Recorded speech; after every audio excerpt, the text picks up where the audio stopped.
L'intuition, est-ce que c'est quelque chose de mystique, spirituel, surnaturel, magique? Est-ce que c'est quelque chose qui est simplement issu de notre esprit à cause de nos fantasmes, de nos rêves les plus fous? Ou c'est quelque chose qui vient de vraiment plus profond en nous et qui nous guide? On va voir tout de suite dans cette vidéo. Je vais la spolier un petit peu parce qu'à la fin de cette vidéo, je vais vous apprendre une technique à comment activer votre supraconscience, votre superconscience pour accéder et développer votre intuition. En attendant, je vais me présenter. Je m'appelle Hervé-Éric Charbonnier. Je fais partie de l'agence Mindset Indie Coach avec Sophie, mon épouse. Et nous, notre but, c'est de vous apporter plus de sens à travers des techniques extrêmement rapides. Notre spécialité, c'est le quantique. Et vous allez voir que vous pouvez accéder à des résultats en quelques mois que vous auriez pu attendre quelques années à avoir. Mais en attendant, on va parler de l'intuition. Parce que c'est vrai que dans la tête de la plupart des gens, c'est quelque chose de complètement mystique. Alors, en réalité, non, je vais vous expliquer tout de suite, mais déjà à travers d'une petite expérience qui a été faite par le professeur Mathias Brandt, j'en bégaye, vous voyez, tellement je suis content. Et cette expérience dite du casino, c'était 4 personnes qui étaient ensemble, des personnes lambda, et on les a mis devant 4 tas de cartes, un qui était gagnant quasiment à tous les coups, un qui était gagnant de temps en temps, un qui était pas très souvent gagnant, et un autre qui était quasiment tout le temps perdant. Donc il devait jouer, il devait gagner, etc. Et pendant le jeu, etc., les gens se sont aperçus que, bien sûr, il y avait un tas plus gagnant pendant que la partie se déroulait. Mais ce qu'il faut comprendre, c'est que ces gens étaient munis de capteurs sur la peau, comme un détecteur de mensonges. Et ce détecteur de mensonges a réagi 8 cartes avant que les personnes se rendent compte, entre guillemets, de la supercherie, qu'il y avait un tas qui était beaucoup plus gagnant, donc 2 tas. Donc, en réalité, le corps, lui, avait compris quand ils allaient piocher sur un mauvais tas, il réagissait. Il avait compris en réalité avant notre cerveau conscient. Mais qu'est-ce qui s'est passé? Pourquoi ça s'est passé comme ça? Je vais tenter de vous expliquer le plus simplement possible pour que vous compreniez qu'en réalité, l'intuition, oui, ça travaille. Et maintenant, on sait un petit peu d'où ça vient. Alors, ce qu'il faut comprendre, je vous l'ai déjà dit, mais on reçoit 400 milliards de bits secondes d'informations tout le temps. Et notre esprit conscient n'en retient que 2000, c'est-à-dire 200 millions de fois moins. Donc c'est énorme. Dans ces 400 milliards d'informations, il y a plein de trucs qui ne servent à rien. Mais par contre, dedans, il y a quelques pépites.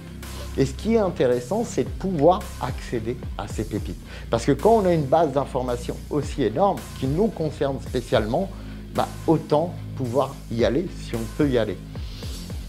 Ce qu'il faut bien comprendre, c'est que l'intuition, c'est une perception subjective. C'est difficile de dire, allez, suivez-moi les gars, j'ai un ressenti, c'est par là qu'il faut aller.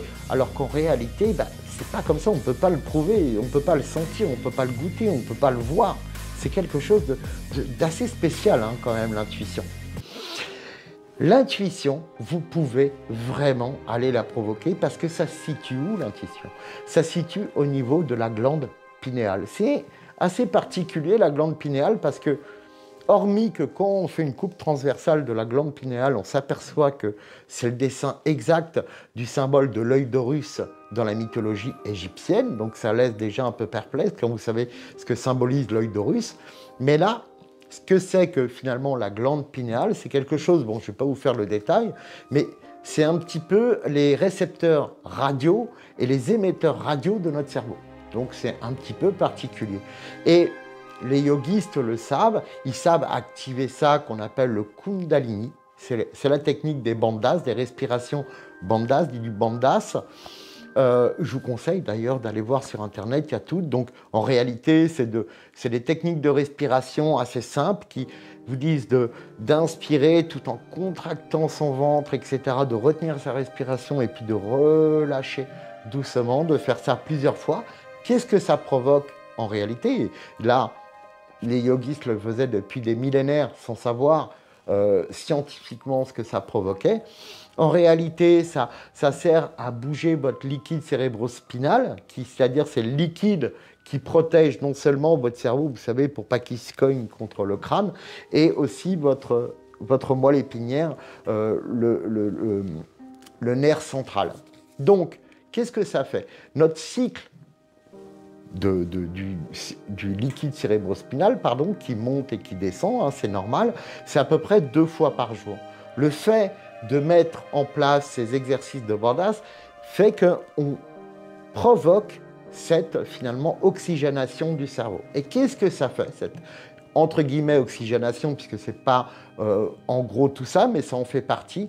Ça permet d'activer la glande pinéale qui, elle, est autonome, c'est assez particulier en termes d'énergie, et on va pouvoir mettre en route les capteurs radio de notre cerveau. Ce qu'on appelle du coup le Kundalini chez les yogistes. Alors oui, vous n'allez pas l'avoir tout de suite, vous n'allez pas faire une technique de respiration et ça marche.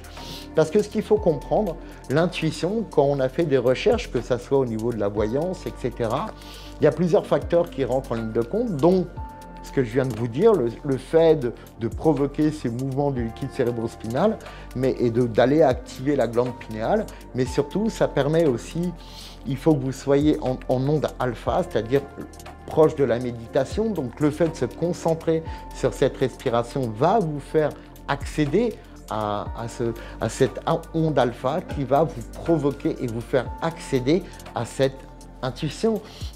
Vous allez pouvoir accéder à votre supraconscience, superconscience, celle qui a ces 400 milliards. Vous allez accéder à votre bibliothèque.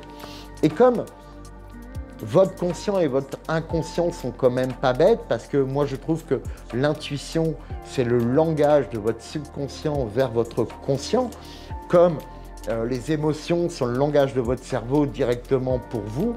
Donc du coup, vous pouvez travailler facilement votre intuition.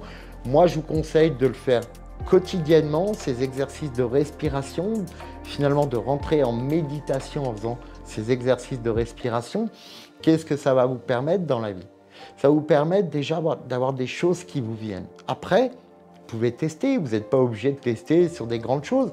Vous n'êtes pas obligé de tester est-ce que je reste ou pas avec mon conjoint, est-ce que je garde ou pas ce job. C'est un petit peu gros au départ, mais tester sur des petites choses, sur des petits choix que vous avez à faire au quotidien. Tiens, est-ce que je prends ce melon plutôt qu'un autre? C'est tout bête parce que la bagarre des melons, on la connaît. Et laissez-vous guider par votre intuition. L'intuition, dans intuition, il y a intention. Ok?